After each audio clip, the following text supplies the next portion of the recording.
estudante do quarto ano, tudo bem com vocês? Estamos iniciando a aula número 72 de língua portuguesa. Eu sou a professora Márcia e não posso começar a aula de hoje sem te dar aqueles recados bem importantes para você ficar sempre em dia com a sua saúde. Nesse momento, um cuidado que a gente tem que ter com a nossa saúde é usar a máscara, né? Ela virou um acessório pra gente, mas tem que ser usado direitinho, né? Cobrindo o nariz e a boca, se precisar pegar na máscara, pegue pelos elásticos, mantenha essa máscara sempre bem limpinha, para que ela cumpra a sua função de auxiliar a gente a cuidar da nossa saúde. Na aula de hoje você vai precisar do caderno, da borracha e do lápis. Então abra aí seu caderno e vamos fazer o primeiro registro dessa aula. A data de hoje, aula 72, língua portuguesa. Eu já volto para a gente continuar nossa aula.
Muito bem, então vamos relembrar o que a gente fez na nossa última aula.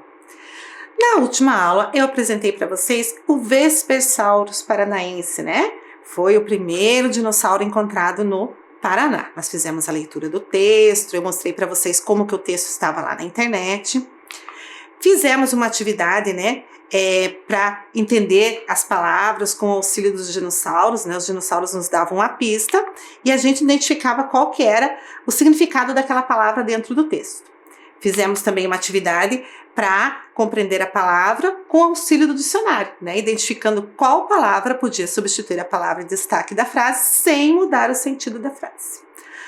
E no final da aula eu propus para vocês que fizessem um registro escrevendo qual informação sobre os dinossauros você achou mais interessante. Então nós tivemos várias informações sobre dinossauros na nossa aula, né, sobre o Vespersauro, né, eu mostrei para vocês qual que era o maior, o mais comprido, o mais rápido, e você pode ter anotado a informação que você mais gostou, mais achou interessante. Na aula de hoje, nós vamos continuar trabalhando com o texto do Vespersauro. Então, eu fiz a leitura para vocês do texto, mostrei a página da internet de onde o texto foi retirado. E você deve estar lembrado que no meio desse texto tinha algumas imagens. E qual é a função de uma imagem no texto? Você já estudou isso com a professora Cristiane, também com a professora Daiane, que as imagens ela têm uma função ali no texto, né? As imagens aparecem no texto para confirmar ali as informações do texto, para complementar o sentido do texto. Então, as imagens são ferramentas que os autores usam para nos auxiliar na compreensão daquele texto.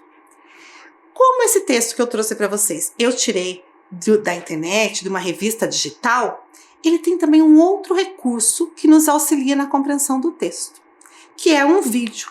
E é esse vídeo que nós vamos assistir agora. Então, dê olho no vídeo aí.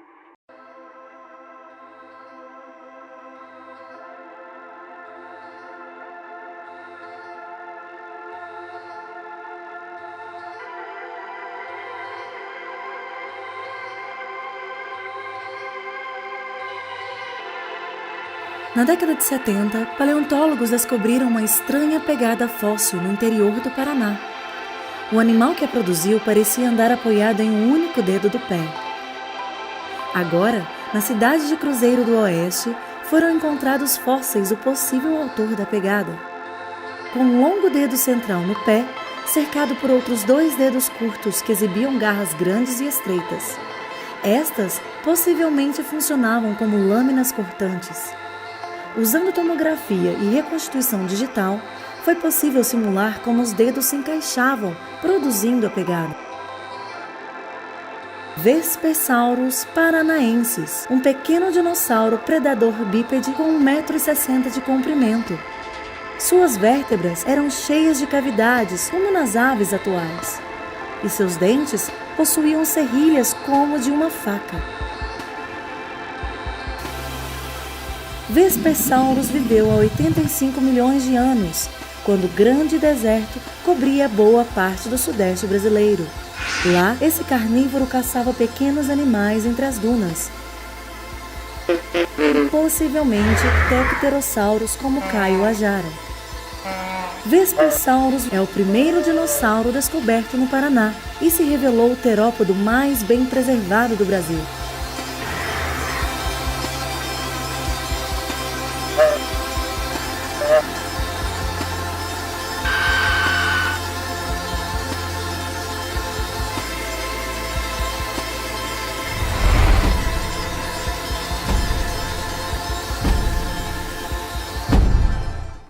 Perceberam então que, assim como as imagens, esse vídeo também confirma as informações que a gente tinha no texto? Então esse vídeo nos auxilia aí a gente criar uma imagem assim, mental, né, das informações do texto. Ainda mais que estamos falando de dinossauros e nós nunca vimos um dinossauro. Então ali pelo vídeo a gente consegue perceber como é que era esse modo de caminhar desse dinossauro, como que os cientistas descobriram que ele se apoiava num dedo só. Vimos ali a paisagem do Paraná. Então esse vídeo, ele complementa as informações do texto. Mas esse recurso só é possível quando o texto está no meio digital, na internet, numa revista digital. Para a nossa aula, esse vídeo também nos auxiliou a lembrar as informações do texto. E é com essas informações do texto que nós vamos trabalhar na aula de hoje. Então, de olho no texto. A primeira informação que a gente tinha no nosso texto era o título. O título sempre traz informações do texto que a gente vai ler, né? Ele traz ali a informação principal do texto. Muitas vezes a gente decide se vamos ler ou não um texto pelo título. E você lembra do título do texto? Olha só, ele está aqui, só que ele está todo bagunçado. Então eu vou dar um tempo para você organizar essas palavras e formar novamente o título do texto.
Vamos conferir então como é que ficou esse título? Eu trouxe aqui no quadro para eu fazer junto com vocês, porque eu quero dar umas dicas para vocês de como a gente pensa na hora de realizar uma atividade assim, de organizar um trecho de um texto ou uma frase. Eu tenho certeza que você já se deparou com uma atividade dessas, né? Na sala sempre as professoras estão pedindo, organize a frase, né? Organize o texto. E tem algumas coisas bem importantes que a gente tem que pensar para realizar essa atividade. Então vamos pensar lá. O título é uma frase.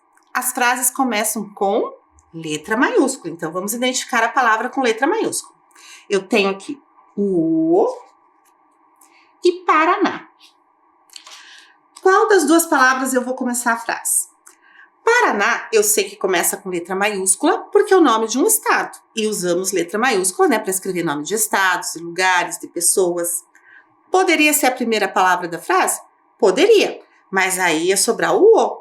Né? E eu não vou poder pôr esse O no meio da frase, porque ele está em letra maiúscula, né? E só usamos letra maiúscula no início da frase. Então, eu vou usar o O. O quê? Do que estamos falando no texto? Né? O título nos aborda, nos fornece o tema do texto.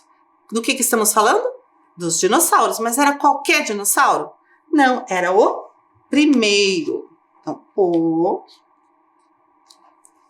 primeiro dinossauro. O que aconteceu com esse primeiro dinossauro? Ele foi encontrado, então foi descoberto, né? Então, o primeiro dinossauro descoberto, ele foi descoberto em algum lugar. Que lugar que era?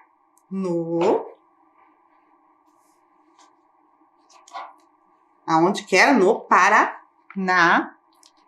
O título nos coloca uma característica desses dinossauros, né? Para chamar a nossa atenção. Qual que era a característica?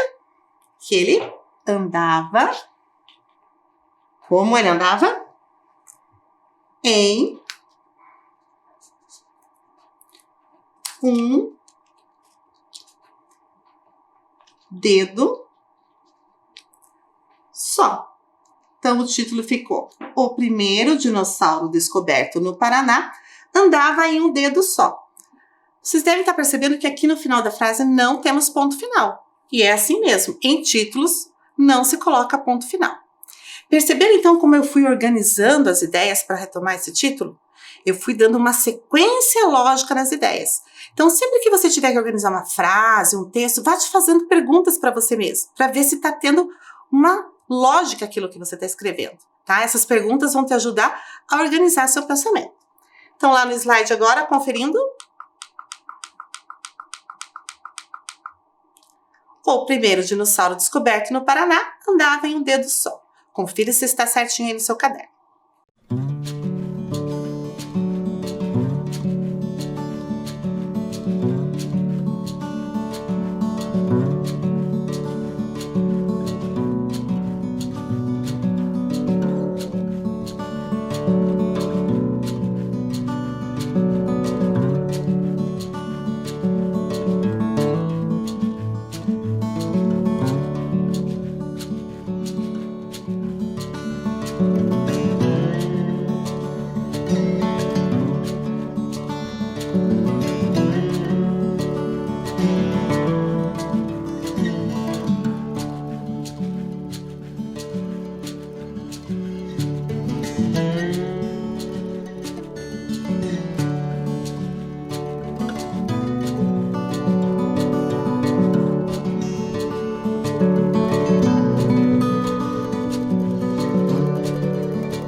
Vamos para a nossa próxima atividade, então?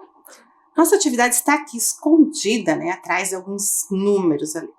A gente vai fazer essa atividade juntos, tá? Não precisa você anotar, mas eu quero que você vá pensando junto comigo daí nas questões dessa atividade.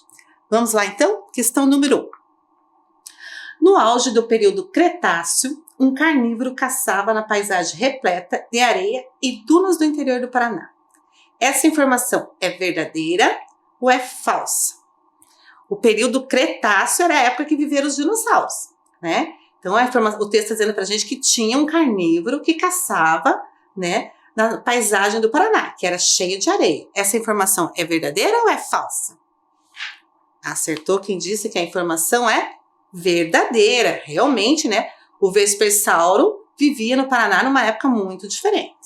Então, respondemos essa questão, vamos tirá-la dali. Mas temos uma surpresinha atrás da questão. O que será que tem ali, hein? Vamos responder a próxima para descobrir? Questão 2.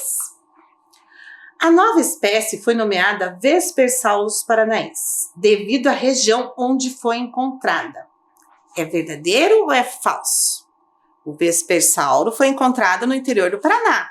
Então, ele ganhou esse nome, Vespersaurus paranaensis, por causa da região onde ele foi encontrado? A informação é verdadeira. Então, vamos tirar essa questão.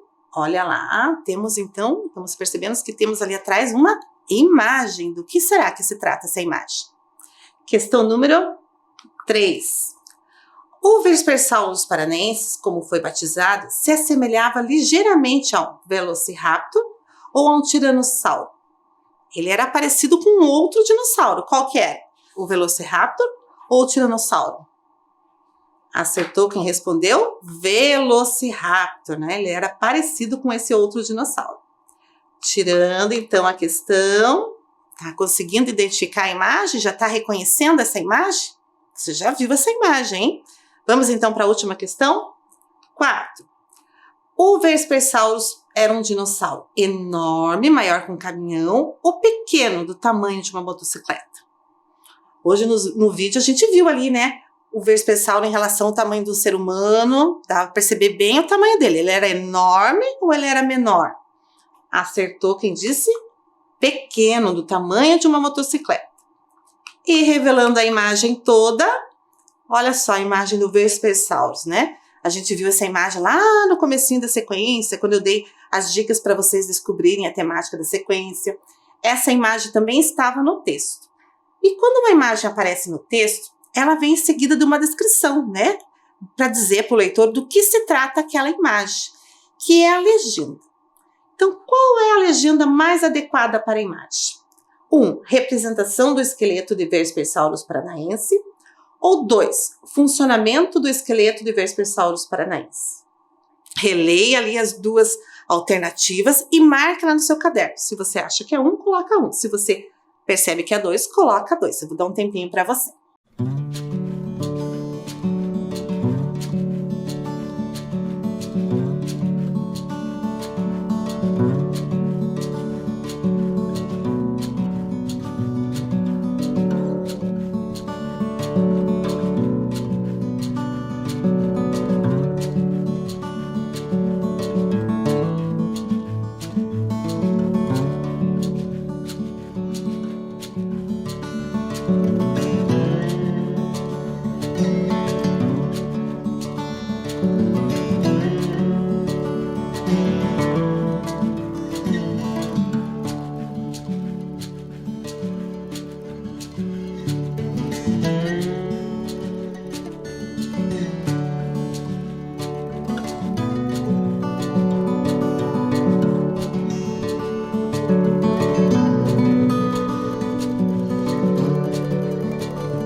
Conferindo então a resposta certa, é a número 1, né? Então aí a imagem é uma representação do esqueleto do Vespersaurus, né? Não está mostrando o funcionamento, até mesmo porque é uma imagem parada. Para a gente ver o funcionamento, a gente viu lá no vídeo. Vamos agora analisar alguns trechos do texto para a gente compreender esses trechos melhor. Então vamos lá. Os dinos do gênero Velociraptor, são conhecidas duas espécies, viveram nos atuais territórios da China e da Mongólia há algo entre 75 e 71 milhões de anos atrás, 20 milhões de anos depois do brasileiro recém-descoberto. O trecho nos diz que o Velociraptor e o Vespersaurus paranaensis viveram no mesmo espaço e tempo, ou seja, no mesmo local na mesma época, ou em espaços e tempos diferentes. Então, você vai reler o trecho, analisar bem as informações para responder. Eu vou dar um tempo para você fazer essa atividade.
Vamos conferir então como é que ficou essa questão? Então vamos pensar lá. O Velociraptor, ele viveu na China e na Mongólia. O Vespersauro viveu no Paraná. Então eles viveram no mesmo espaço? Não. Vamos pensar no tempo. O Velociraptor viveu há 75 milhões de anos. O Vespersauro há 90 milhões de anos. Então o Vespersauro viveu antes do Velociraptor, né? Porque na contagem do tempo a gente conta de trás para frente. E 90 milhões de anos aconteceu antes de 75 milhões de anos. Então, o Vespersaurus e o Velociraptor não viveram na mesma época. Então, qual que é a questão correta? Eles viveram em espaços e tempos diferentes. Próximo trecho. Uma das características distintivas do paranaense são suas patas. Elas possuem 3 dedos principais. Apesar disso, só o dedo central, mais comprido, ficava apoiado no chão. Os 2 laterais, mais curtos, mantinham-se apontados ligeiramente para o alto. De acordo com o trecho, o paranaense corria apoiado em um só dedo, em 3 dedos. Essa tá fácil, mas se precisar, releia o trecho. Eu espero você responder.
Vamos conferir então como é que ficou? Então o texto está dizendo pra gente que o Vespersauro, né, tinha 3 dedos.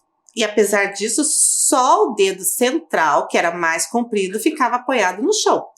Os outros 2 dedos laterais ficavam apontados para cima. Então como é que ele corria? Apoiado nos 3 dedos ou em um dedo só? Ele corria apoiado em um dedo só, porque era só um dedo que ficava apoiado no chão. Agora eu quero que vocês olhem com atenção a imagem. Vamos olhar a imagem e ler os trechos que tem ali, ó. Qual dos trechos se refere à imagem? 1. Uma das características distintivas do paranaense são suas patas. Elas possuem 3 dedos principais. Apesar disso, só o dedo central, mais comprido, ficava apoiado no chão. É o mesmo trecho da questão anterior. Número 2. Essa história de correr apoiado em um só dedo, feito uma bailarina, parece exótica, mas não é. Cavalos, burros e zebras evoluíram todos de um ancestral com 3 dedos. Qual desses 2 trechos se referem à imagem? Releia os trechos e anotem no seu caderno, trecho 1 ou trecho 2.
Conferindo então, a resposta correta é a número 1, né? A imagem está mostrando ali as características da pata do dinossauro, né? Que tinha lá os 2 dedos apontados para cima e o que ficava encostado no chão.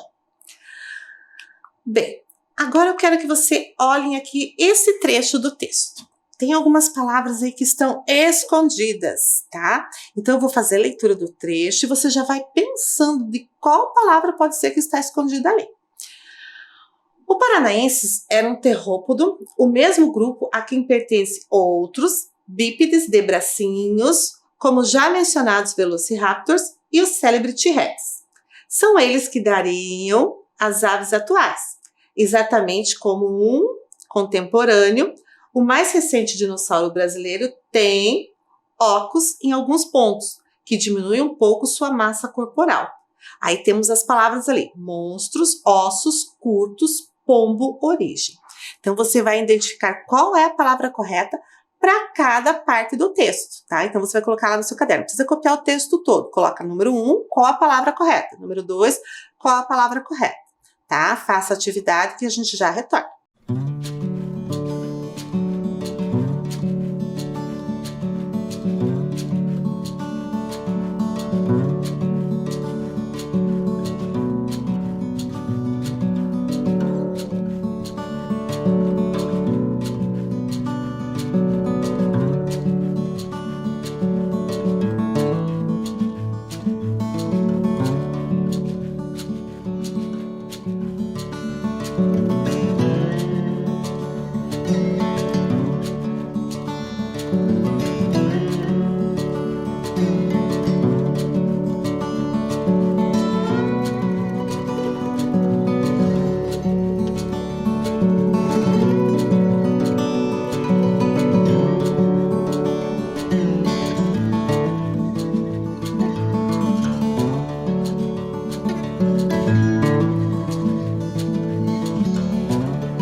Vamos conferir, então, quais eram as palavras que estavam escondidas, onde que elas se encaixam? Então, lá, relendo de novo.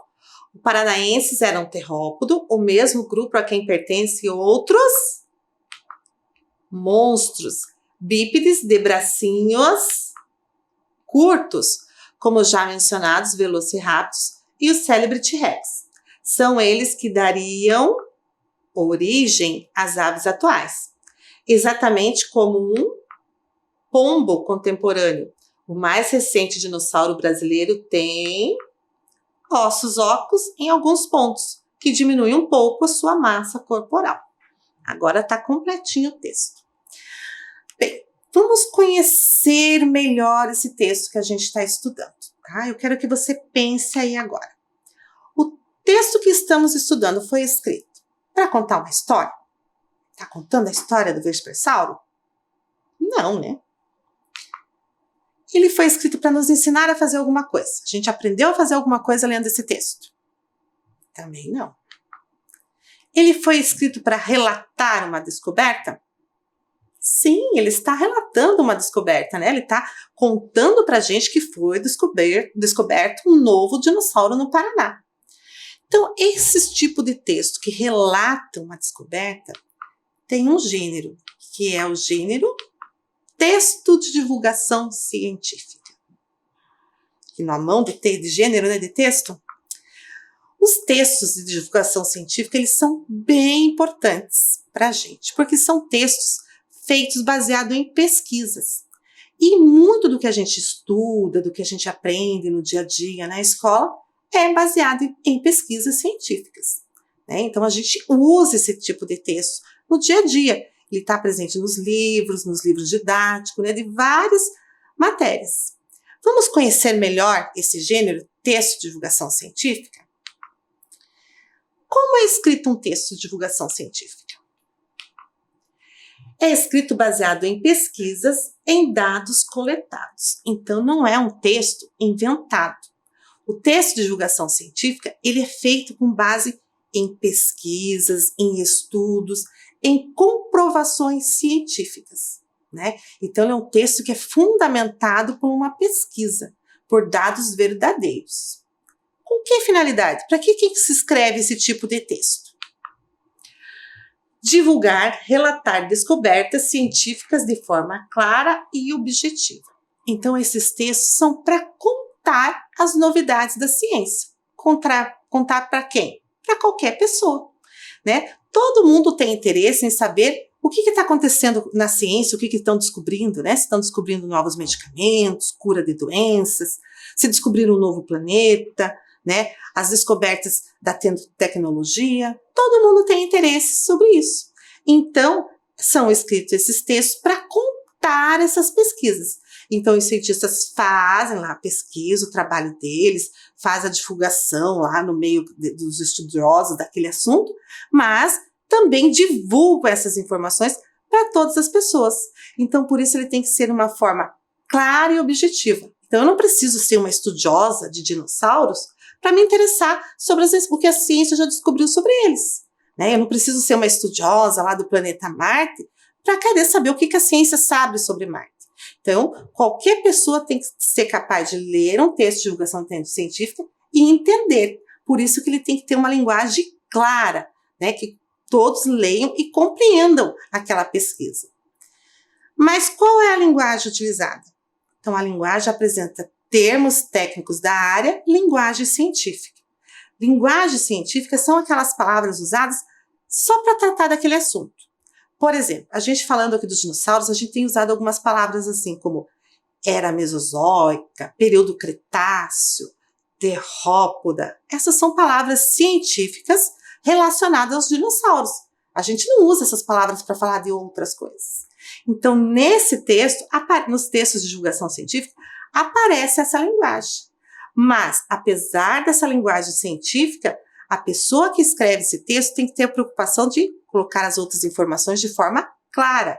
Porque mesmo que você não saiba o que significa aquele termo científico, o texto que está ao redor dele tem que conseguir te fazer compreender o que eles estão falando.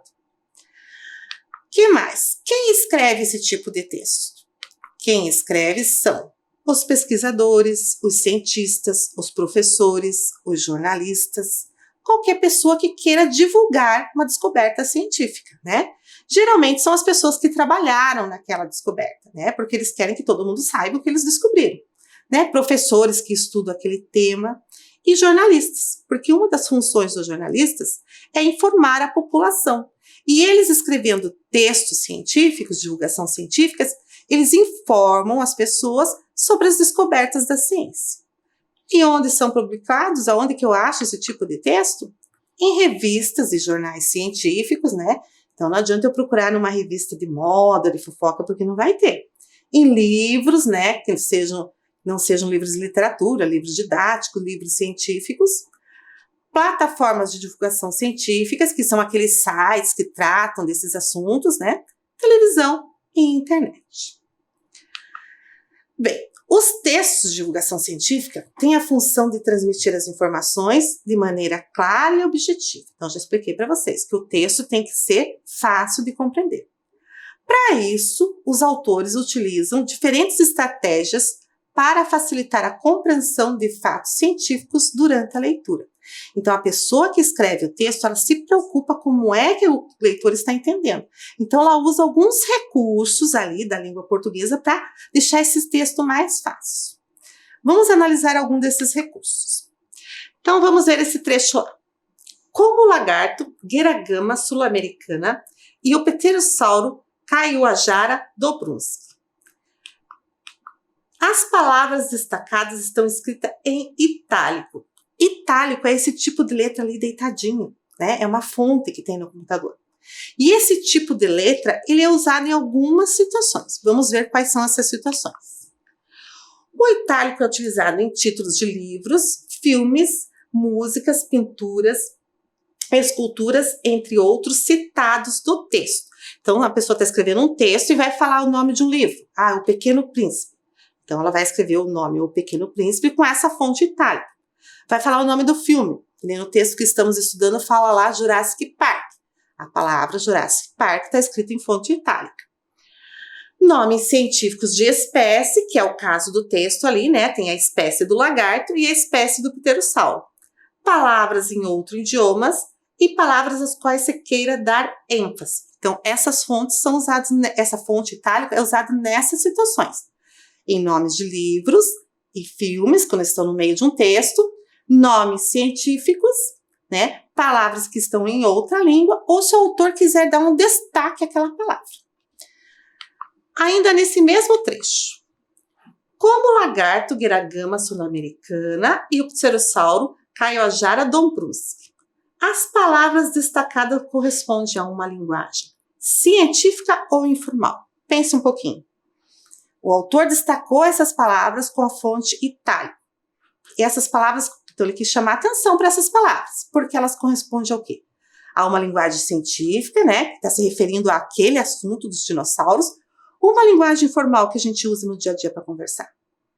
A linguagem científica, né, são o nome científico daquela espécie de dinossauros. Então agora preste atenção a esse outro trecho. O Vespersaurus paranaensis, como foi batizado, se assemelhava ligeiramente a um velociraptor. Nesse trecho, quais palavras correspondem a um nome científico? Então você vai escrever no seu caderno quais são as palavras que correspondem a um nome científico.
Quais foram as palavras que você anotou? Olha lá, Vespersaurus paranaensis.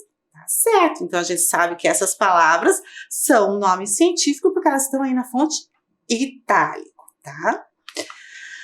Mais um recurso que o autor utilizou para a gente compreender melhor esse texto. Vamos lá ver. Daí vem o seu nome. Vesper, em latim, significa oeste. E esta é a origem da palavra vespertino. As aspas foram usadas nas palavras oeste e vespertino para ressaltar palavras que merecem destaque, ressaltar palavras desconhecidas no texto. Então, as aspas são aqueles símbolos que estão ali do ladinho da palavra. Elas têm várias funções dentro da língua portuguesa. Mas aqui, nesse caso, por que o autor colocou a palavra oeste e vespertino entre aspas? Será que ele quer chamar atenção para essas palavras ou essas palavras são desconhecidas? Acertou quem respondeu que ele quer ressaltar as palavras que merecem destaque. Por que ele quer chamar atenção para essa palavra? Para o leitor entender que vesper vem do latim, né? Tá lá até o vesper em itálico, porque é uma outra língua. Mas então, vesper significa oeste. E vesper deu origem à palavra vespertino, e daí o nome Vespersaurus, que foi descoberto no oeste do Paraná. Então, essa é a relação do nome do animal. Então, ele quis chamar atenção para essas duas palavras, para que a pessoa entendesse de onde veio o nome Vespersaurus paranaense. Mais um trecho. Os dinos do gênero Velociraptor, são conhecidas duas espécies, viveram nos atuais territórios da China e da Mongólia. Outro trecho. Que já revelou dezenas de saurópodes, os pescoçudos herbívoros grandes e dóceis, com patas que parecem pilares, nos arredores da cidade de Uberaba, Minas Gerais. Nos trechos destacados, os parentes foram usados para acrescentar uma explicação, acrescentar uma consequência. Então, parênteses é aquele sinalzinho, né, tortinho assim. Então, tem trechos que está entre parênteses. Por que o autor colocou esses parênteses? Para dar uma explicação ou para acrescentar uma consequência? Aconteceu alguma coisa que aconteceu outra. Vamos pensar. Então, lá no primeiro trecho. Os dinos do gênero Velociraptor. Aí tem os parênteses. São conhecidas duas espécies. Então, o autor está explicando que são conhecidas duas espécies de Velociraptor. No próximo trecho, que já revelou dezenas de saurópodes. Aí, os pescoçudos herbívoros grandes e dóceis com patas que parecem pilares. Então, ali, aquele trecho entre parênteses está falando como eram os saurópodes. Então, o autor usou os parênteses para acrescentar uma explicação. Né? Por isso que ele usou esse recurso, para a pessoa entender o que é um Velociraptor e o que é um saurópodes. Muito bem, vamos agora para o nosso momento jurássico, que é aquele momento que eu quero mostrar alguma informação desse livro aqui para você.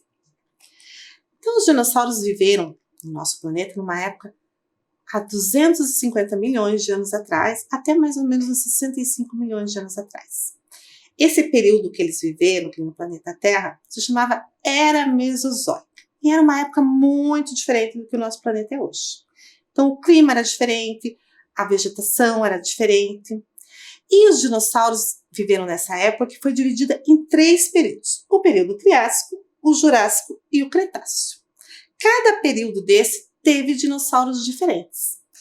Esses períodos foram divididos de acordo com a forma que os continentes tinham naquela época. Então, os continentes não eram como eles são hoje. Então, no período Triássico, os continentes eram um continente só, se chamava Pangeia. Depois, no período Jurássico, os continentes foram tomando uma outra forma, foram se separando, né? Parece que tem 2 continentes. E no período Cretáceo, a Terra ficou mais parecida com o que ela é hoje. E foi nessa época que os dinossauros habitaram o planeta Terra. Nessa época, não existiam seres humanos. Então, o dinossauro e o homem nunca se encontraram. Interessante, né? Essas informações? Então, agora eu tenho um desafio para você. Olha lá.